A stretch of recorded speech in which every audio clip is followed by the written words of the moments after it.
Morning everybody, I'm up bright and early. Well, it's not really that bright, but it is definitely early. Just on my way to London for an appointment. So I've got an ultrasound scan and then I'm going to do an eating disorders study, or participate in an eating disorders research study. Then I've got my appointment regarding my hysterectomy.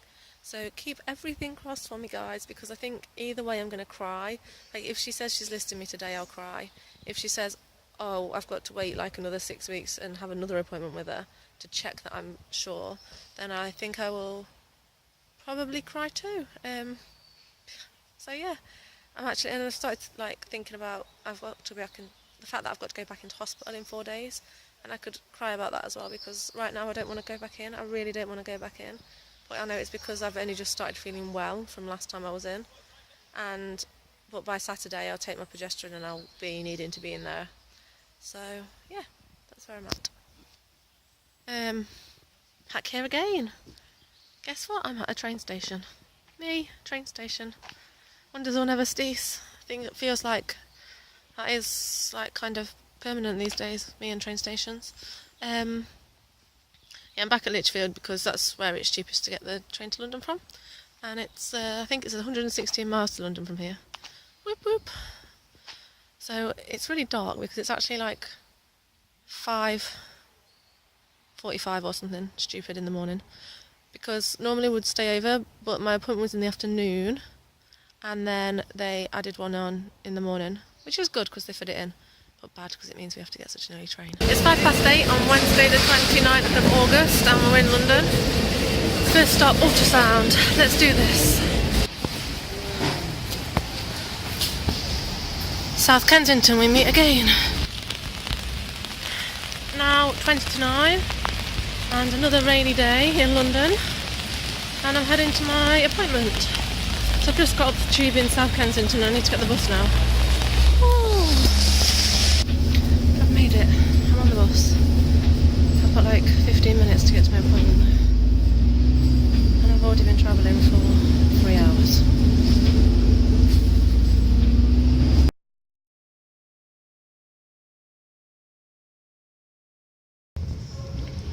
Hi everyone, so I've had my ultrasound and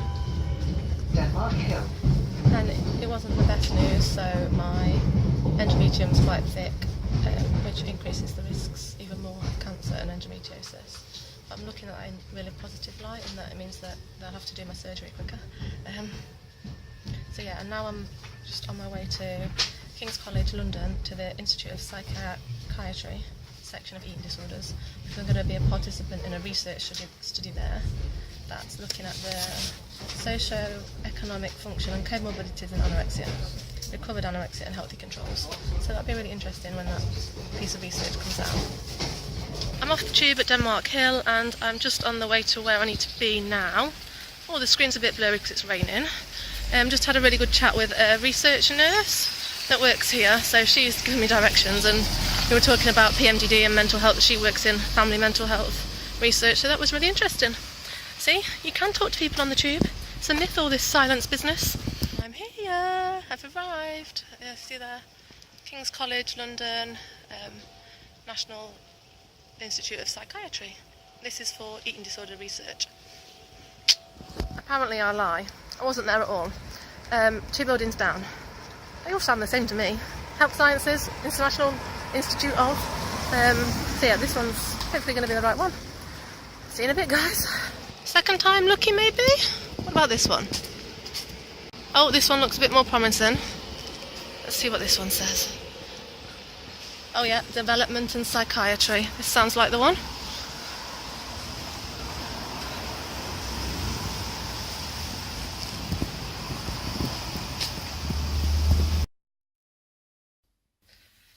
Quarter 1 and the research is done, or my participation in the research study is done. So now off to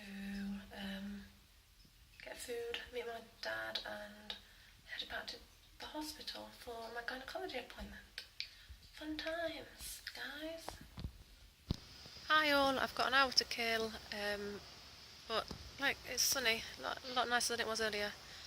Just finished the research participant thing, and then I'm heading back off to to the gynecology hospital to see the surgeon regarding my hysterectomy.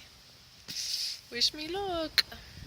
I'm just outside at Victoria Station on my way back to the hospital for the gynecology appointment again, and not gonna lie, like, I was distracted whilst I was doing the research stuff, but now I've obviously got all the thoughts about the upcoming appointment and what happened in the ultrasound appointment going around in my head, and I can't get a hold of anybody to talk to them about it.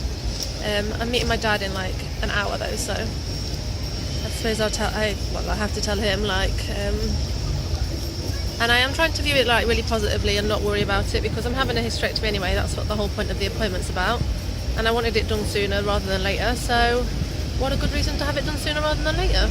Yeah, so we just have to see what she says, and keep positive. Keep your fingers crossed for me, everybody. So in the background there is Westminster Cathedral.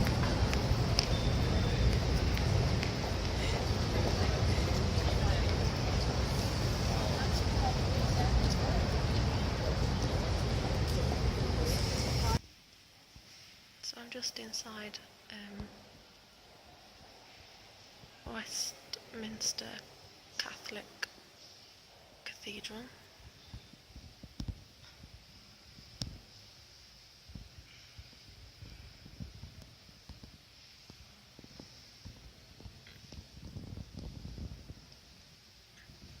It's amazing and really peaceful, and I've said a prayer for everybody, for all their suffering, and especially for my friends and family.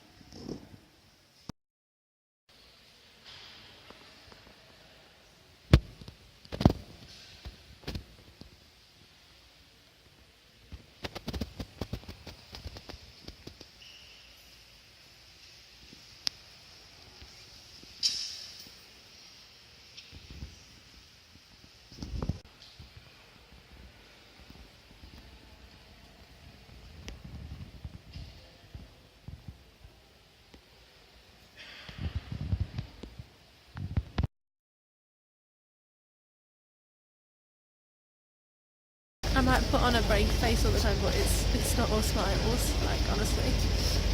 Right now I'm crying. I don't really know, well, I do know why. It's because of what happened at the scan, and like, because I'm on my own and my mum's not here and my dad's not meeting me till 3, and I know that if I rang my dad and said, I need to talk to you about what they said in the scan, then he would be there like within a flash, but there's no point, because like, there's no point in getting upset about it, because I'm having the hysterectomy anyway. It just means that it'll just probably happen faster than it was going to happen.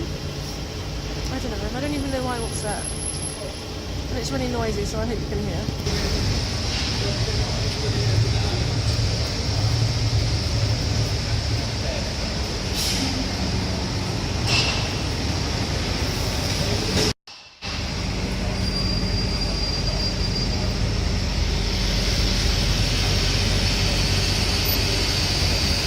It is so noisy.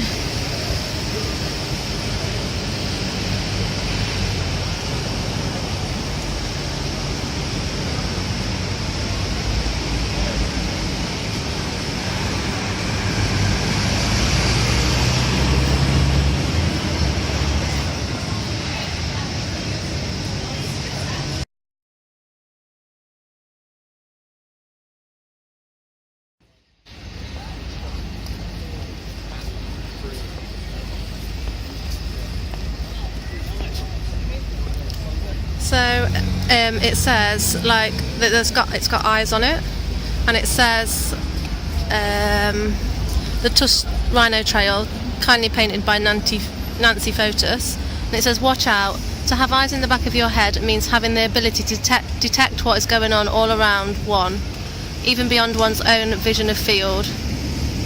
For the critically endangered black rhino, they need even more than this. They need us to watch out for them and keep them safe. And they're going to auction these rhinos off on the 9th of October, with 100% of proceeds going to support trust conservation projects in Africa. So yeah, that's why there's like loads of rhinos around London right now. I'm going to see if I can find any more, maybe. I I've been doing a little bit of reflecting on how I was feeling, and I think what it is I just feel like, for goodness sake, body, like, give me a break just for once, just one day, just give me a break for one single day, where something doesn't go wrong and a part of my body actually works. Like, PMDD treatment has caused me so many problems, and life is better because of PMDD treatment and diagnosis. But it's not without its fair share of ups and downs. My second thing is, like, there's a part of me that right now, because it's so close to my appointment, it's like, oh my god, I don't know if I want it. Like, I do want it. I do want the hysterectomy and I know I need it.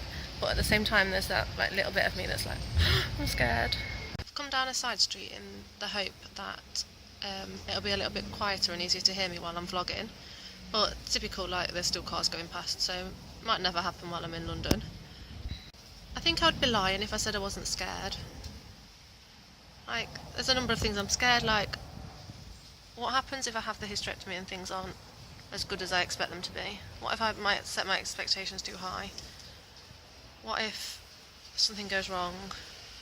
Like, I think it'd be unnatural if I wasn't scared. What if I have the hysterectomy and I don't get better? Or maybe I'm scared of being better. Like, I've lived with this, I think, all my life. Like, it'd probably be shocking for people to hear me say this, but, like, it's fear of the unknown, and I don't know what it's like to feel well, and that can be scary. I think yeah, I'd be lying if I said there wasn't parts of me that were scared, but I do know that I'm doing the right thing. It's like all a little bit real now. I'm actually seeing the consultant about it. Oh. Yeah. I'll be fine.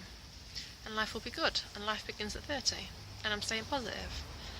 But I think it's good to recognise that you have got those emotions going on, and that it's not all smiles and life's good, because that's not the reality. The reality is, it is scary, and there are still really bad times.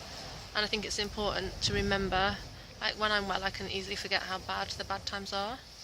Equally, when I'm bad and ill, I can forget how good the good times are. So, swings and roundabouts. And I think it's just become a protective mechanism over the years. But, yeah, I'll be fine. Hi everybody, I've had my gynecology appointment. Treatment for PMDD is, like, no joke, man. I'm really overtired right now. As you can see, my eyes look horrendous. Oh, actually, they probably look a bit better without. No, they don't. I look horrendous. I've just been crying because I'm so overtired, and yeah, the appointment didn't go kind of how I was expecting. So basically, she didn't list me for the hysterectomy. I can rationalise all her reasons why. Like, this is somebody that's just met me. She needs to have her own evidence and her own, like, rationale and clinical reasoning before she takes somebody's organs out, especially when I'm only 28. So I can see that. And I said, like, look, I'm going to do whatever you say. Like, so I've got to not take any progesterone for 3 months and meticulously journal how I am every day. And when after that 3 months, then I have to go back and see her, and then we'll have another discussion and see what happens then. To be honest, like, I'm not even that bothered about the hysterectomy. Like, it's not like I want a hysterectomy. Obviously, I can't imagine that anybody would want a hysterectomy. It's just that I just want to be well, and I want stability in my life. Like, I don't want all this chaos. Like, I just felt like I'd got a plan, and the plan was that I would go in hospital and take the progesterone and I'd come out, and that was the plan, and now that's changed again. And I still not going to be able to drive because you've got to be stable for 3 months, so that's rubbish. Yeah, it's just like, I just feel like every time I see somebody new, it's like I'm taking a step up the ladder, but then I'm having to jump through the same hoops that I've already jumped through. It's like it's a new level, but with the same amount of the same components within that level. So it's like, oh, I saw the one in my hometown, and she, like, did all this, and we had the stability with the estrogen and with the hormones and everything, and she was like, oh, so I think you might need a hysterectomy, so I'm going to refer you to. And so she did that, and we started again from square one. and then we did that for a few months, and then I got to see a different consultant, and we started again, and now I've been to see another consultant who they're all meant to be in the same team. Yeah, I'm starting again. Like, not starting again. Like, each time, like, we don't go back to square one, but it's like we have to repeat things. Like, I've done this progesterone holiday twice now, and I mean, I shouldn't be frustrated about it because it makes me well. Like, it makes me physically and mentally well. But at the same time, I'm scared. I'm scared, what about if this time it doesn't make me well? And like, she obviously raised questions about, you know, you said you started getting migraines since you've been on the Zoladex, and you've had like insomnia whilst you've been in the medical menopause, and what if all these things are to do with your hormones? Like, what we're trying to do is stimulate in that 3 months what you're going to look like, what things are going to be like for you when you've had your hysterectomy. And I was like, well, when you did the 3-month holiday, it was completely fine. Like, I've never like felt so well physically and emotionally in my whole life. But now we've got to do it again, so I should be happy, because it's like I've got until December to know that I'm going to be well and have that stability. But right now I don't feel like I've got stability. I don't know, I just come away without the answer that I wanted, and like, it shouldn't matter, it really shouldn't matter. It should just be like, well, I'm going to be hopefully well and stable, and so that's all that I need to know. But at the same time, I don't know, like, so many people like have told me, oh, you're going to get listed for the hysterectomy, like, and I was like, well, I'm just going to discuss it, and they're like, no, they'll definitely list you. And like, even people within her team have told me that I was being listed or that I'd been listed, which is quite frustrating. I mean, it must be frustrating for her as well, but whatever. I just really need to get home and get my bed, because I'm absolutely exhausted, and I'm sure I'll feel better about this in the morning. Right now I'm just overtired, and I kind of just want my mum, but she's not here. But my dad is, so that's good. Bye everyone. We're just on the train on the way home now, and it's nearly 10 o'clock, and I just keep crying on and off. Like, I've spoken to the staff on the ward a few times, and I'm really considering going back there. Like, I think before I had a plan in place, and I had a plan of how I was going to manage things, and a plan of, like, I had my bucket list in place. So I rang the ward because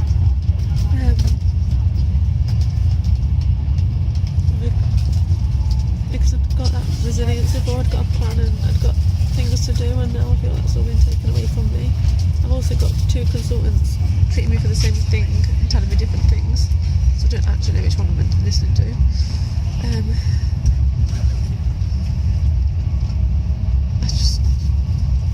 I don't know, I feel like I don't know how much longer I can be strong for.